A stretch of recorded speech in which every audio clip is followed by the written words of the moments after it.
Boa noite, estamos aqui novamente com o Isolamento Anatômico AMC, hoje no 16º episódio da primeira temporada.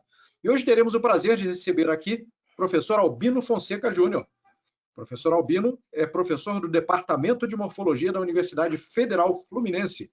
O professor Albino vai conversar conosco nesta noite sobre neoplasia da mama e drenagem linfática, anatomia aplicada. Boa noite, professor Albino.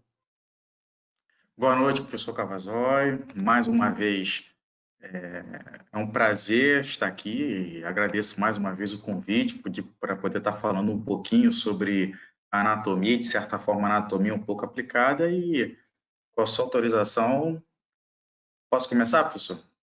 À vontade, a palavra é sua. Perfeito. Então, boa noite a todos e a gente vai começar. Então, de antemão, para mim é importante falar, de certa forma, sobre drenagem linfática e gostaria que vocês percebessem, de certa forma, se é que já não perceberam, são da Faculdade de Medicina, e a gente acaba, de certa forma, percebendo que a drenagem linfática muitas vezes é menosprezada.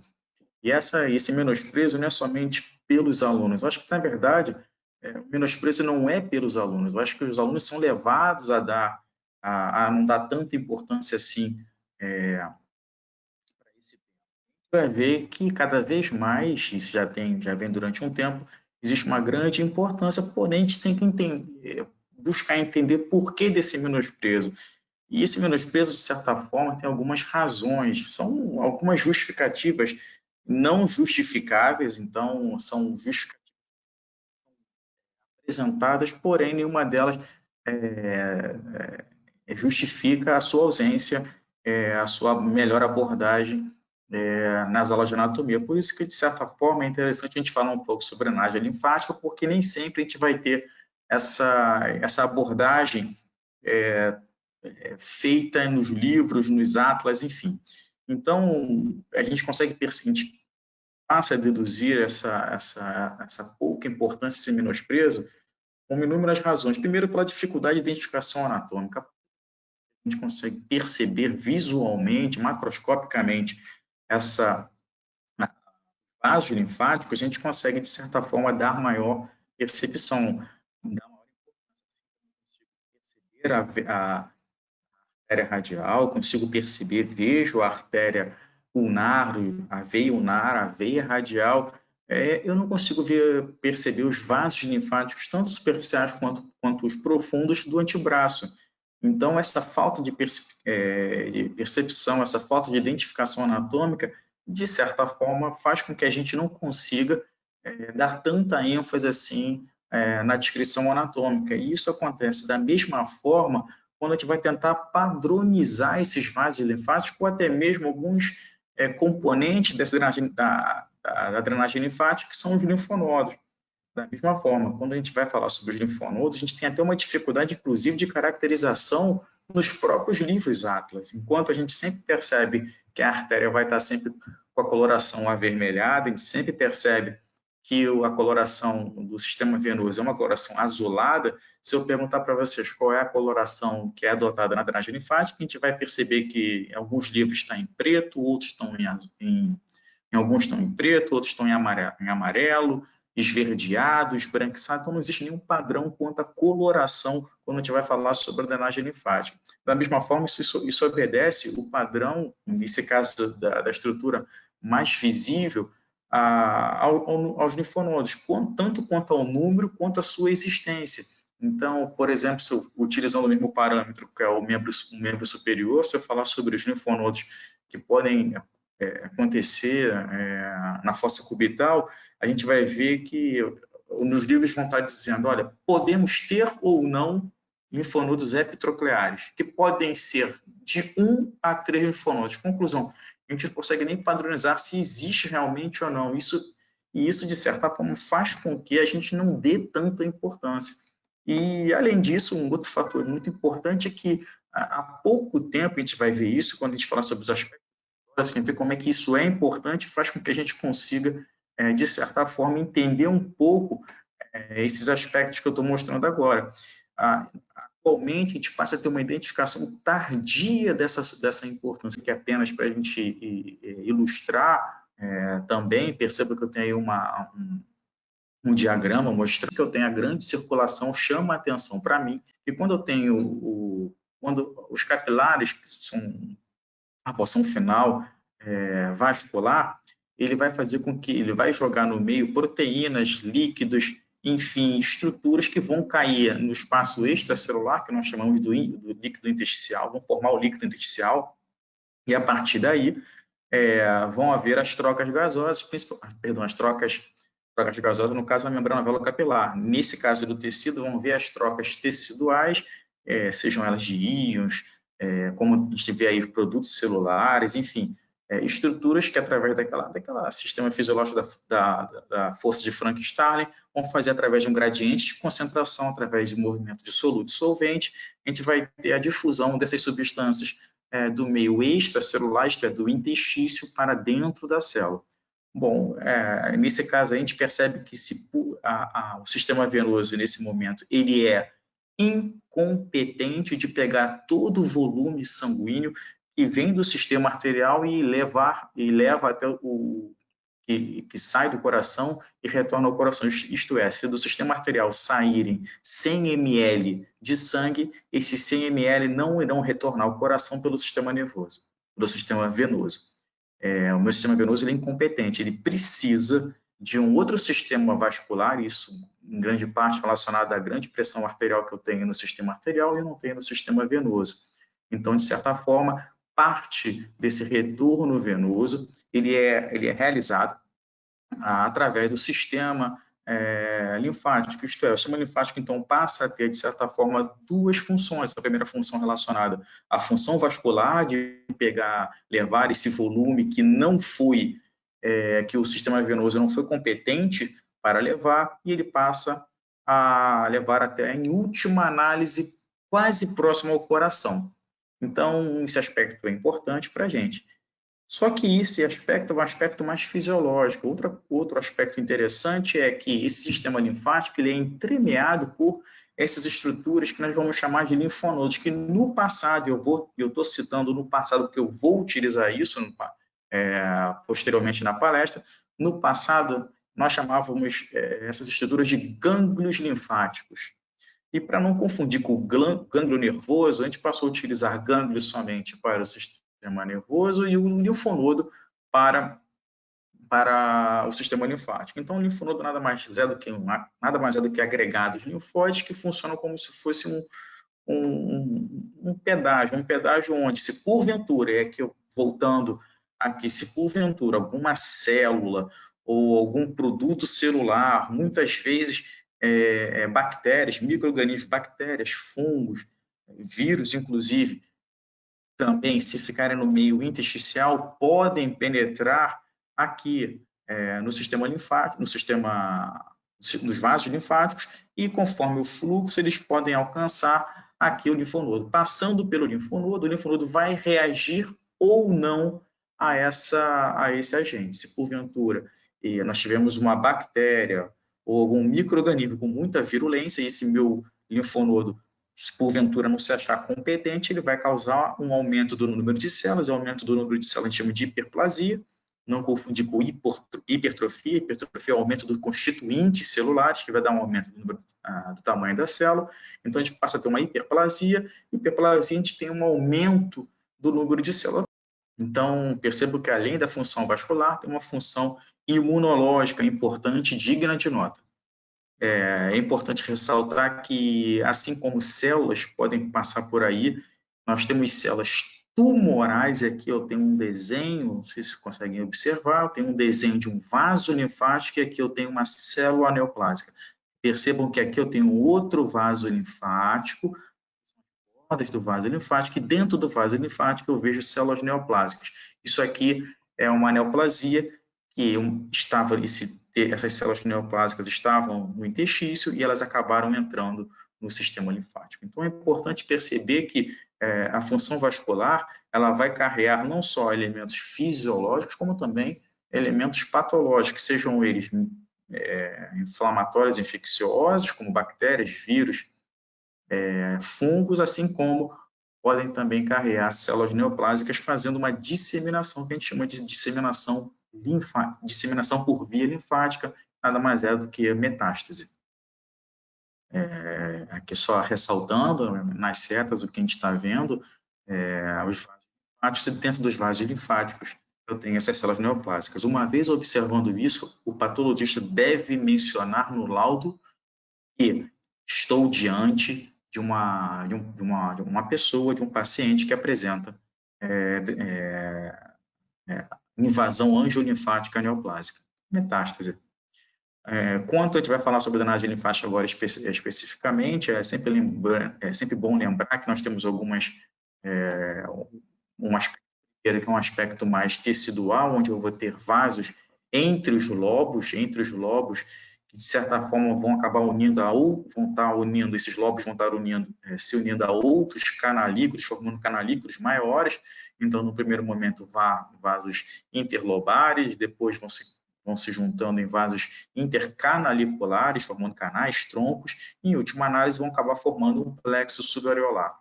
Esse plexo subareolar vai, de certa forma, caminhando ainda mais para a superfície, lembrando sempre que a drenagem linfática ela é da porção profunda para a porção superficial, da porção central para a periferia. Então, é importante a gente perceber isso, a gente vê isso aí na imagem.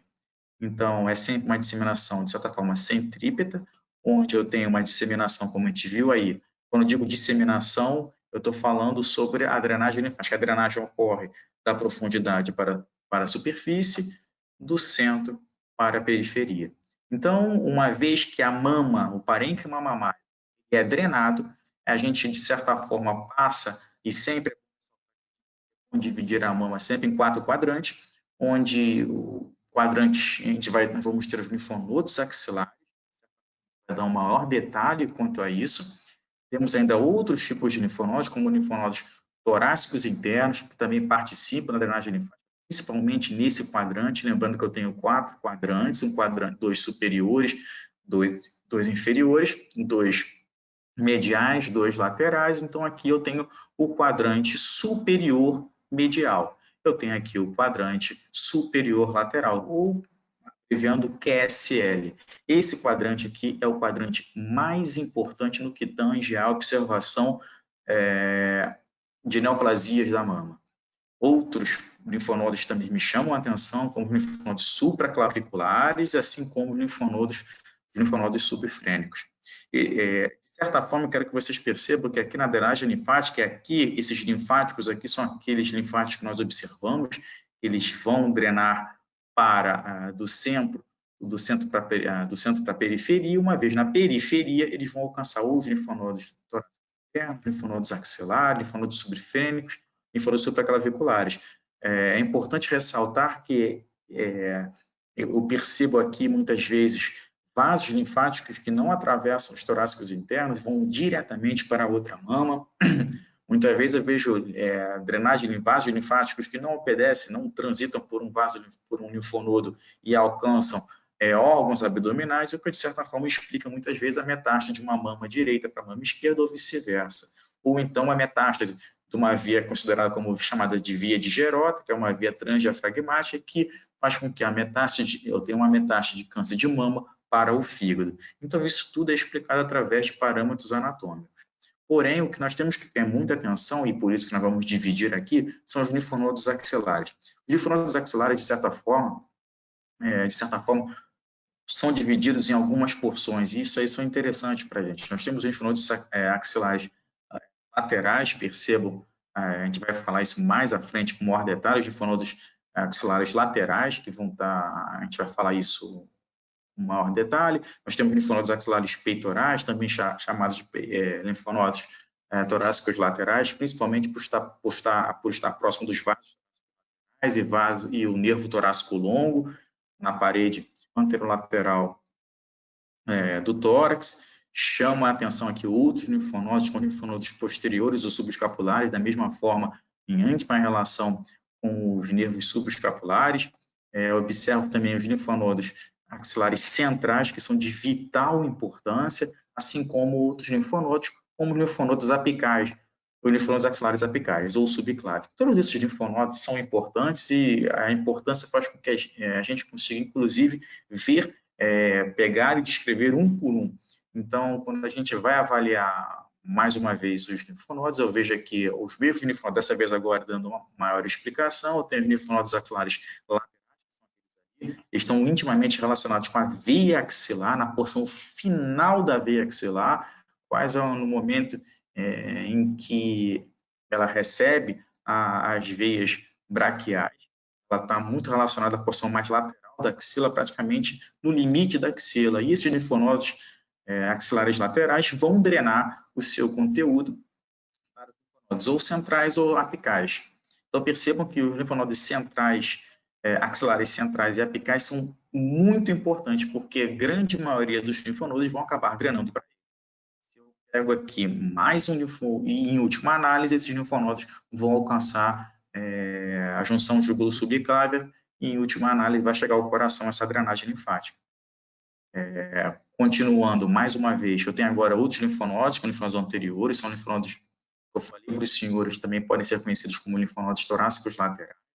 Esses linfonodos estão intimamente relacionados à margem inferior, à borda inferior do músculo peitoral menor. Isso eu quero que vocês, de certa forma, percebam o quão, para mim, é importante citar isso, a relação que existe entre os linfonodos axilares e o músculo peitoral menor. Isso para a gente é importante, principalmente quando eu for falar sobre a história, que eu vou falar mais à frente, a história do câncer de mama, assim como o que é feito atualmente. Então, nós utilizamos o peitoral menor.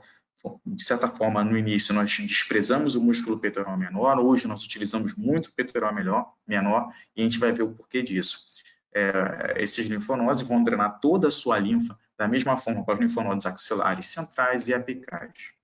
Então, falei dos linfonodos axilares laterais, falei agora dos anteriores, vou falar agora dos posteriores ou subescapulares, e da mesma forma, são aqueles linfonodos ali intimamente relacionados principalmente com o tendão do grande dorsal, e ele está na borda inferior, anterior do músculo grande dorsal, principalmente na parede posterior da axila.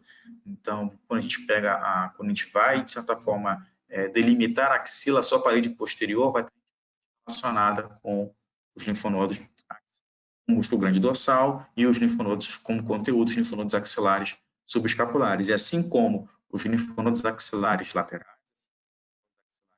peitorais ou anteriores, eles também vão drenar seu conteúdo para os linfonodos axilares centrais e apicais. Mais uma vez, quero que vocês percebam quão chave são os linfonodos axilares, tanto centrais como apicais. Chama a atenção para a gente também aqui os linfonodos agora, os centrais, esses linfonodos centrais que recebem a linfa dos linfonodos axilares laterais, posteriores e anteriores, recebem muitas vezes, às vezes, a linfa deste linfonodo aqui, que é interessante, muitas vezes a gente observa isso na prática, um linfonodo que se encontra entre o músculo peitoral maior e o músculo peitoral menor, por isso conhecido como os linfonodos interpeitorais, também conhecidos como linfonodos de Rotter, quando eu falo conhecidos, porque na prática clínico-cirúrgica, ninguém me pergunta se esse linfonodo é linfonodo interpeitoral, eles perguntam se é o linfonodo de Rotter, R-O-T-T-E-R. Então, eles drenam também para os linfonodos axilares centrais. Esses linfonodos axilares centrais vão drenar, obviamente, para os linfonodos acima, que são os linfonodos axilares É importante notar que, mais uma vez, eu percebo que os linfonodos axilares centrais têm íntima relação com com o músculo peitoral menor, sendo que dessa vez ele vai estar na profundidade desse músculo ou, como preferirem, na margem posterior desse músculo. Eles vão drenar o conteúdo para os linfonodos axilares apicais e os linfonodos axilares apicais, em última análise, vão drenar, apicais ou subclave, vão drenar o seu conteúdo para a junção júgulo-subclave, em última análise, para o coração. Percebam que, mais uma vez, eles vão estar localizados na margem superior do músculo peitoral menor. Então, o músculo peitoral menor, ele é um parâmetro cirúrgico para a obtenção desses grupos de linfonodos. Os eferentes, os vasos eferentes desses linfonodos apicais vão drenar para a junção júgulo-subclávia, tanto do lado direito quanto do lado esquerdo.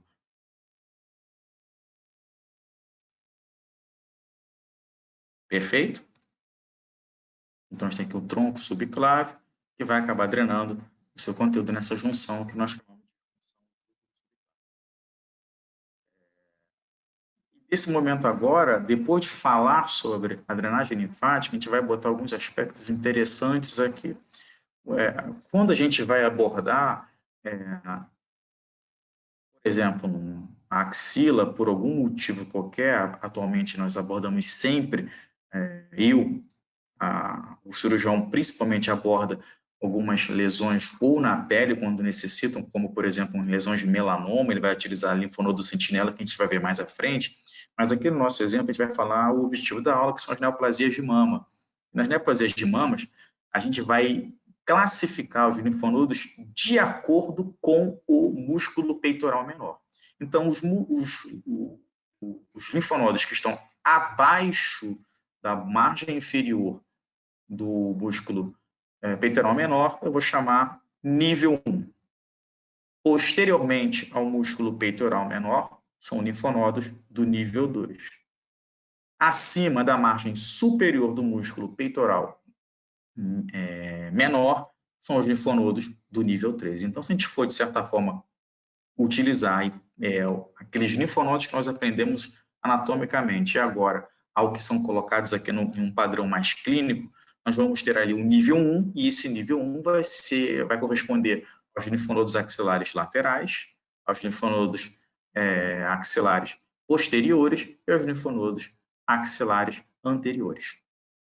O nível 2 vai estar relacionado aos linfonodos axilares centrais e o nível 3 aos linfonodos axilares apicais. Então, a gente percebe que existe uma íntima relação entre a classificação desses linfonodos com os níveis de linfonodos utilizados na clínica cirúrgica.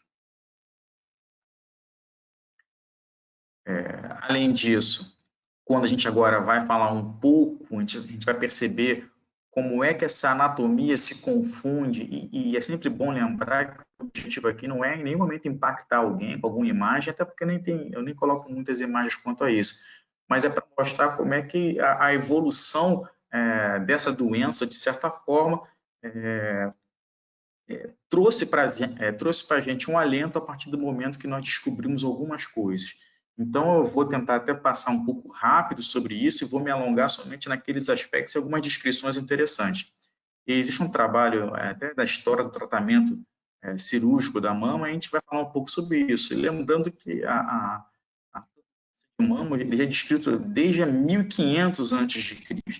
Acontece que eles tinham descrições, e é sempre bom lembrar que a gente só vai ter o advento de um microscópio em 1655. Você se lembra, o Robert Hooke acaba inventando um microscópio observando uma rolha, cortiça, enfim. Então, a gente passa a ter descrições onde, muitas vezes, nós vamos estar diante do achismo.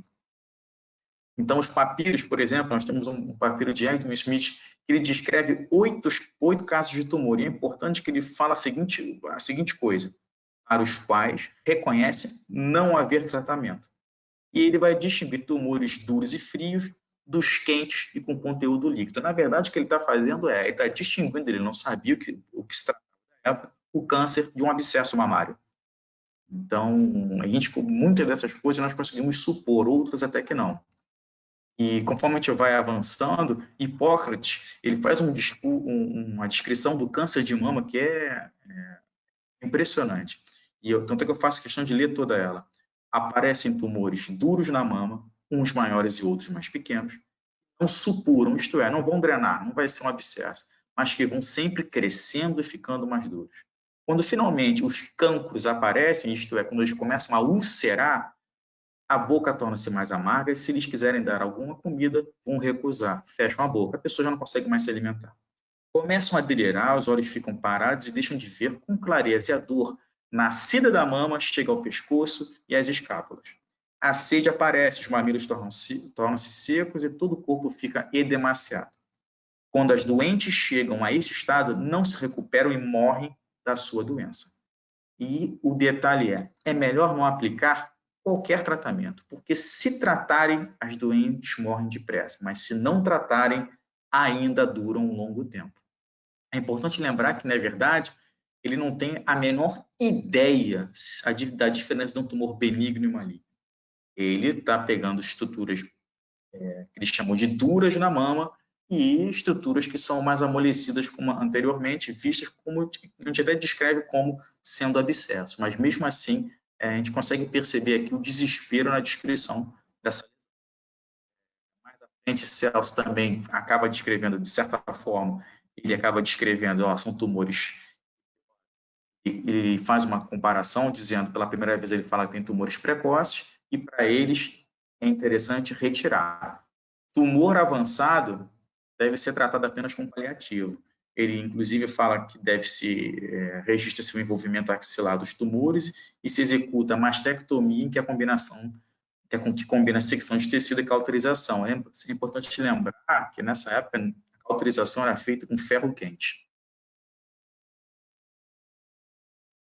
Uma série de autores, cirurgiões, eles passam até a primeira proposta. Eles acabam propondo, olha, vamos propor a retirada completa da mama. Lembrando que a retirada completa pode variar em determinadas situações. Por exemplo, Lanfranco, ele propõe a amputação do membro superior em caso de câncer de mama.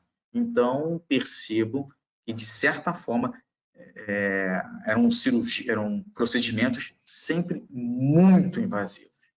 E essa invasão, de certa forma, causava uma grande morbidade.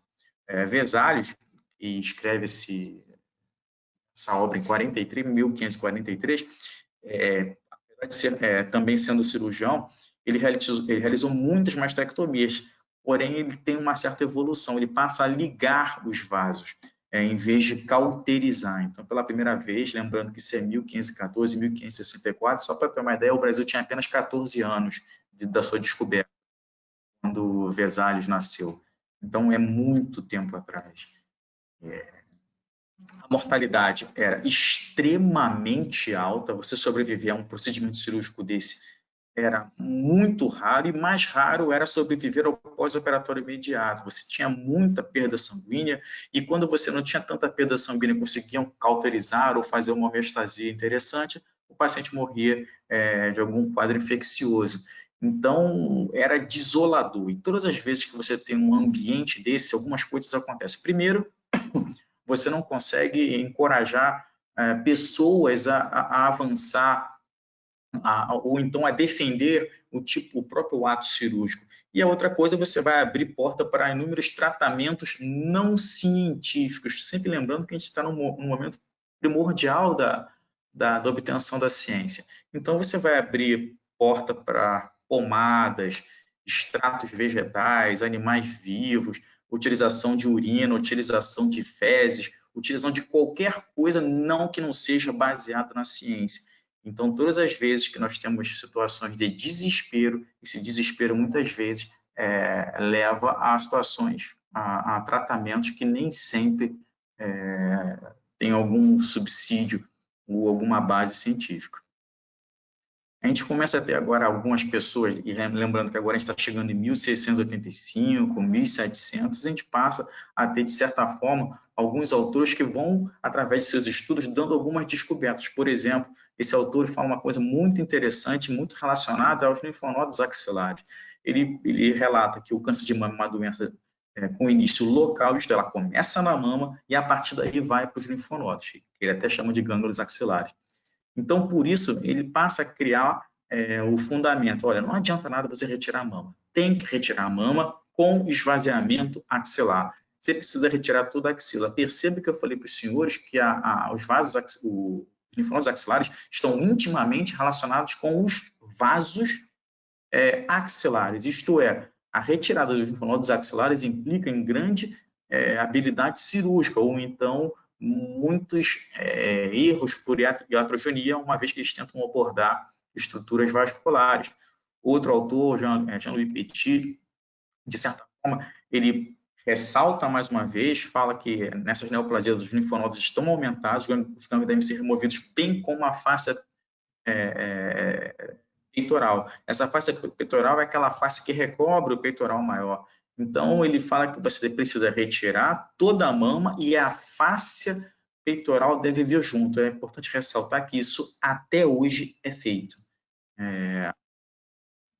O aspecto que ele fala é que a glândula não deve ser cortada durante o ato cirúrgico, deve ser retirada totalmente a glândula.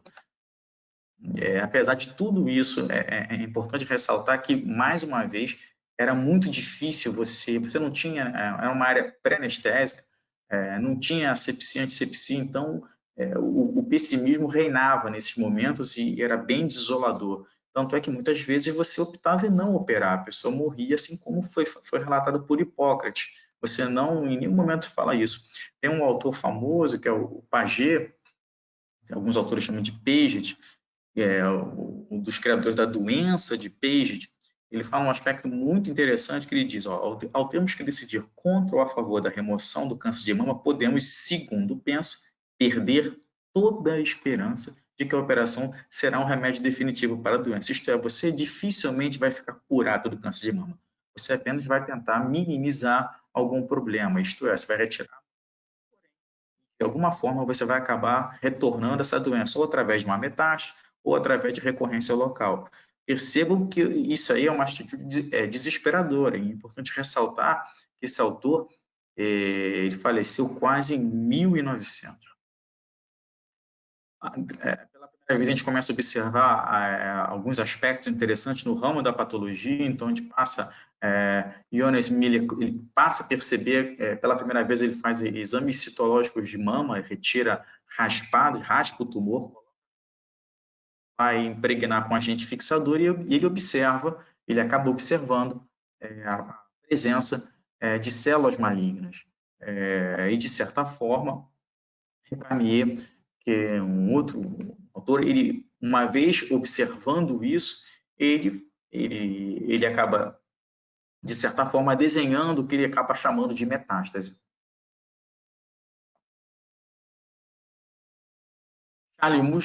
Charles Moore, ele coloca dois aspectos bem interessantes. Ele traça dois princípios. Primeiro, o tumor não deve ser cortado durante a cirurgia. Nem sequer deve ser visto. E outro aspecto interessante é recorrências do câncer são determinadas por uma dispersão centrífuga, isto é, da mama para a periferia, nesse caso, a partir do tumor primitivo. Com isso, baseado nesses dois princípios que ele coloca, ele diz que, olha, então, baseado nisso, a mama deve ser retirada toda a mama e deve incluir também os linfonodos axilares. Se porventura tiver qualquer tecido vizinho invadido, você vai ter que retirar também, especialmente a pele, e tudo em bloco. Porque a possibilidade de você fazer um corte e, fazendo esse corte, a possibilidade de células tumorais caírem na cavidade formada pela retirada da mama. Então, nesse momento, a gente passa a ter um cuidado quanto a isso. Richard von Volkmann, outro autor importante, ele mais uma vez, na descrição dele, ele ressalta que deve ser retirada a face peitoral nessa imagem. A gente percebe que a face peitoral vai ser essa face onde a mama fica fixada no músculo peitoral maior, então deve ser retirada toda a face. Então, quando é recebida a mama, e isso até hoje isso acontece em alguns casos, você retira a mama com a face. É importante ressaltar que, se porventura, atualmente, o músculo peitoral maior for invadido, essa porção deve ser retirada também. Se porventura invadir o peitoral menor, da mesma forma, deve ser retirado. Então, ele justifica a retirada também da face peitoral, uma vez que ele observou a invasão carcinomatosa dessa face. Nesse momento, a gente vê algo mais, o que chama mais atenção para a gente, que é esse autor. Esse autor, que eu vou ressaltar principalmente o nome dele, que é Halsted, ele cunhou a cirurgia. Então, a padronização, a primeira padronização do tratamento cirúrgico para câncer de mama foi postulada por Halsted. Tanto é que a cirurgia era a cirurgia de Halsted. A mastectomia radical foi conhecida como operação de Halsted. Então, o que ele fazia? Ele retirava toda a mama, retirava o músculo peitoral maior e retirava o conteúdo axilar. Isso aí, de certa forma, posteriormente ficou conhecido como mastectomia radical. Eu, como patologista, não peguei isso, lembrando, eu virei patologista em 2004, que eu terminei minha residência médica, eu não peguei ninguém operando mama por esse método. E a partir desse momento ele teve uma casuística onde percebo que mesmo com essa cirurgia padronizada, ele passa a ter uma casuística que também não é das melhores. Ele tem uma sobrevida de 18,5, isto é, 80% das pacientes faleciam, acabavam morrendo. Reparem aqui um diagrama da cirurgia, retirado toda a mama, músculo peitoral maior, e de certa forma todo o conteúdo axilar também. E fez essa cirurgia, fez 133 cirurgias e teve uma sobrevida que até então era bem impactante. Ele tinha 43% morriam e ele tinha uma sobrevida de 57%.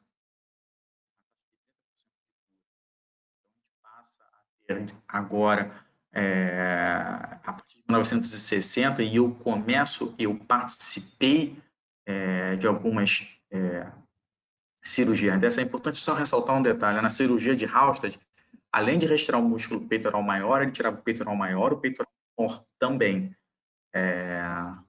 Posteriormente, David Patey, ele passa a poupar o músculo peitoral maior e vai retirar somente o peitoral menor, que ele passou a chamar de mastectomia modificada de Patey. Porém, um outro autor depois, que é o Madden, ele passa, onde faz a sua primeira publicação, reparem que ele faleceu em 99, não é tão distante assim, onde ele preserva o peitoral menor. Então, ele começa a fazer uma mastectomia modificada a Madden. Eu peguei muita, durante a residência, eu cheguei a pegar cirurgias onde eram feitas, onde se retirava a mama. Eu nunca recebi, eu como patologista, nunca recebi peitoral maior, nunca recebi peitoral menor. Alguns patologistas mais velhos do que eu já receberam, sim. Mas eu nunca recebi. Mas eu recebi mama inteira e linfonodos axilares. A gente recebia os linfonodos axilares nível 1, 2 e 3. Esses linfonodos axilares, nós tínhamos que contar os números, a quantidade de linfonodos. Então, a gente contava a quantidade de linfonodos, e se esses linfonodos fossem menos de 14 linfonodos, era mandatório ou você voltar na peça cirúrgica que foi retirada e procurava mais linfonodos, ou então, se porventura você não encontrar 15 linfonodos, o cirurgião deveria abrir novamente a paciente para retirar 15 linfonodos. Esse era o número, vamos botar assim, entre aspas, número mágico que existia para que a gente pudesse fazer o protocolo e o estadiamento desse paciente. Por último, a gente passou a ter uma nova abordagem que, num primeiro momento, teve um grande impacto na cirurgia. Ele passou não só a fazer mastectomia, antes ele retirava, ele fazia uma cirurgia amada, isto é, só retirava a mama, não retirava nem peitoral, etc. E esse autor começou a fazer cirurgias onde ele, em vez de ele tirar, por exemplo, só retirar a mama inteira, ele passou no primeiro momento a retirar quadrantes, isto é, o quadrante superior lateral, superior medial, inferior lateral ou inferior medial, lembrando que o local mais frequente das neoplasias de mama são os quadrantes superiores laterais, superior lateral. Ele passou a retirar posteriormente até somente o tumor. Atualmente, com o avanço de novas técnicas, a gente passou a ter uma coisa que não existia no passado. Nós temos hoje mamografia e, de certa forma, isso delimita melhor para a gente a neoplasia, faz com que nós possamos traçar estratégias melhores para isso, inclusive para a gente fazer o diagnóstico e acompanhamento do diagnóstico feito. Outros aspectos também são interessantes, assim como a radioterapia, principalmente numa conduta neoadjuvante, isto é, eu tenho uma neoplasia muito grande e pode-se utilizar essa estratégia como estratégia pré-operatória para que nós tenhamos nós tenhamos uma citoinvolução, uma diminuição dessa neoplasia. Muitas vezes isso acontece, isso é muito bom. Atualmente temos, inclusive, hormonoterapias, enfim. Nós temos várias formas de abordar essa neoplasia, que vai cada vez mais utilizando aos dias de hoje.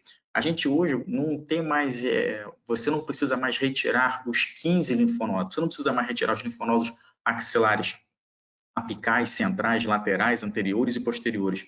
Isso não é mais utilizado. O que é preconizado hoje? Atualmente, você utiliza uma técnica chamada técnica de linfonodo sentinela, que foi descrita pela primeira vez na observação de tumores de pênis. Então, esse autor, ele descobriu que eu tinha uma menor mortalidade em pacientes onde o câncer de pênis, quando ele pegava, quando o linfonodo sentinela estava livre de metástase, era um indicativo de que eu teria um melhor prognóstico, isto é, esses pacientes evoluiriam melhor. Então, como é que vem a ser essa técnica? Nós temos diversos linfonodos, como nós vimos, e no ato da cirurgia, nós temos duas técnicas. Uma técnica um pouco mais antiga, onde você, próximo à neoplasia, você vai injetar um corante, conhecido como azul patente. Aqui está em francês. Eu vou utilizar aqui um corante, ele vai corar. Esse corante, então, vai ser absorvido durante a cirurgia. Então, eu sou chamado para a cirurgia, o patologista, eu vou fazer um exame durante a cirurgia, que nós chamamos de exame pré-operatório ou exame de congelação. Ele vai ser drenado, então, vai ser injetado esse corante imediatamente após massageamento da mama durante um período adequado. A drenagem linfática vai ser realizada. Então, a cirurgia vai acontecer. Quando acontecer, vai ser abordada a região axilar e o primeiro linfonodo que marcar, isto é, ficar corado por esse corante, que é um corante roxo azulado, ele vai ser retirado e o primeiro, então entende-se que o primeiro linfonodo é o linfonodo sentinela, isto é, eu tenho aqui um tumor, aqui é drenado o corante, o primeiro corante, a gente acredita que o primeiro linfonodo vai ser o primeiro linfonodo que vai ser alvo de metástase. Uma vez esse linfonodo livre de metástase, os demais linfonodos da cadeia que vão drenar estarão livres. Então, se a gente pegar aquele exemplo que a gente mostrou lá, que eu falei, olha, os linfonodos axilares anteriores vão drenar para onde? Linfonodos centrais e apicais. Os linfonodos axilares anteriores e posteriores vão drenar para onde? Linfonodos axilares centrais e apicais. Isto é, se porventura o linfonodo que marcar é o linfonodo axilar subescapular, isto é, o posterior, e eu sei que ele vai drenar para o central e apical, uma vez ele sendo o primeiro que marcou o linfonodo sentinela, eu retiro ele, mando para o patologista que enquanto o cirurgião aguarda o meu resultado, o resultado do patologista, eu vou informar para ele vou dar a seguinte informação: olha, eu tenho um linfonodo que não tem metástase. Essa informação para ele é importante, porque caso, por dedução, como ele é o sentinela, isto é, ele foi o primeiro que marcou, como baseado em que ele é o primeiro a ser marcado, se porventura ele não tem nada, o restante dos linfonodos também não terão nada. Isto é, que nessa minha imagem, eu tenho um linfonodo sentinela, vamos ter uma hierarquia. Após passar, vai para esse, vai para esse. Se este aqui estiver acometido, como eu estou vendo aqui acometido, então provavelmente outros linfonodos podem estar acometidos. Se porventura este aqui não estiver acometido, provavelmente os outros linfonodos não estarão acometidos. Existe possibilidade de erro? Existe. Porém, não é estatisticamente significativo e faz com que a gente tenha um protocolo. Então, durante a cirurgia, após eu verificar, eu posso falar para ele a seguinte informação. Ele vai perguntar para mim: e aí, patologista, que você achou? Eu posso falar para ele, olha, linfonodo sentinela livre de malignidade. Se eu falar para ele livre de malignidade, qual é a conduta dele? A conduta dele é, então, perfeito, a cirurgia está terminada. Nós retiramos o tumor. Eu posso tirar somente ou o tumor ou posso tirar um quadrante. Vai ser de acordo com a estratégia do cirurgião. Porém, eu não vou retirar os linfonodos sentinelas restantes. Por quê? Se o sentinela... Perdão, eu não vou retirar o restante dos linfonodos axilares. Uma vez que o linfonodo sentinela retirado e está livre, o restante dos linfonodos axilares também estarão livres. Então, se porventura eu falo, olha, eu estou vendo metástase nesse linfonodo, o que o cirurgião vai fazer? Então, perfeito. Se este linfonodo tem metástase, logo os outros também terão grande probabilidade de ter. Consequente a isso, qual vai ser a conduta do cirurgião? Retirar todos os linfonodos axilares. É importante ressaltar que atualmente está tendo um protocolo novo. Nesse protocolo não se retira todos os linfonodos axilares. Eles pedem que você retire alguns linfonodos sentinelas que vão estar de acordo com o protocolo, o tipo de tumor, tamanho do tumor, enfim. Então, de acordo com algumas especificidades, você não vai retirar mais os 15 linfonodos como era anteriormente, mas você tem que tirar um número considerável de linfonodos, que dependendo do tipo de protocolo, não vou entrar aqui, senão eu teria que dar uma aula só sobre protocolo. Esse protocolo é um protocolo novo. Então, nesse caso, nós vamos tirar alguns linfonodos. Eu vou aqui botar um número mágico, 5 linfonodos, perfeito? A outra técnica que nós podemos utilizar é essa técnica aqui. Em vez de eu injetar um corante, eu vou injetar um material radioativo. Isso foi descrito principalmente na abordagem de melanoma. A linfonodo sentinela também é utilizado para melanoma.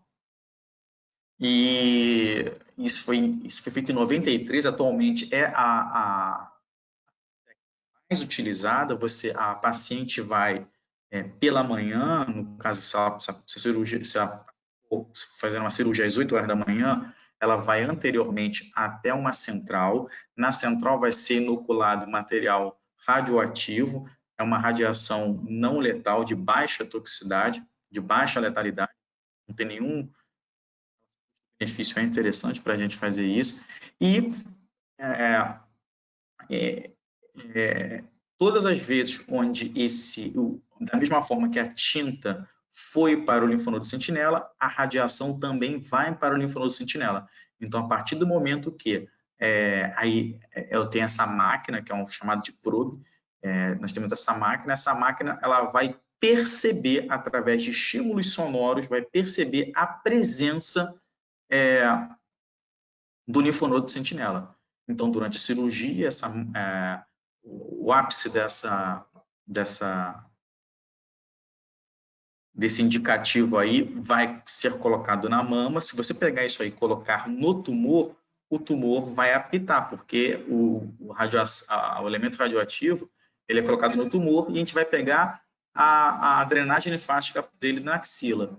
Então, ao colocar o probe, que é esse aparelho aí, ele vai apitar. Então, vai ser seccionado a cicatriz, vai ser feita uma cicatriz na axila, e ao expor o linfonodo, vai ser colocado esse probe em cima do linfonodo. Se o linfonodo apitar, fizer barulho, esse é o linfonodo sentinela. Se porventura, muitas vezes, você observa 2, 3 linfonodos sentinelas, e todos eles devem ser avaliados. E aí, a resposta para o cirurgião é a mesma. Vai ser feito da mesma forma. Se porventura eu falar que é negativo, cirurgia encerrada, não vai ser necessário pegar linfonodos axilares, isso aí, de certa forma, é muito bom para o paciente. Ou se eu falar para ele que a linfonodo está positivo, de certa forma, ele vai ter que retirar mais linfonodos. Hoje pela manhã, eu fui chamado para um hospital do Corpo de Bombeiros, cheguei lá, a paciente estava lá, foi retirado o linfonodo e eu nem fiz um corte na histologia, porque quando eu cortei o linfonodo, dava para ver já o linfonodo normal tem um aspecto pardacento. Nesse caso, o linfonodo tinha nódulos esbranquiçados, era um linfonodo bem metastático macroscopicamente, não havendo nem necessidade de fazer o exame histológico.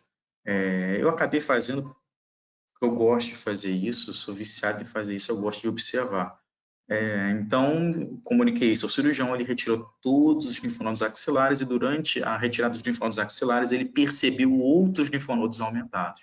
Então, só ratificou, de certa forma, a necessidade de fazer a cirurgia. Então, a gente percebe aqui que é muito importante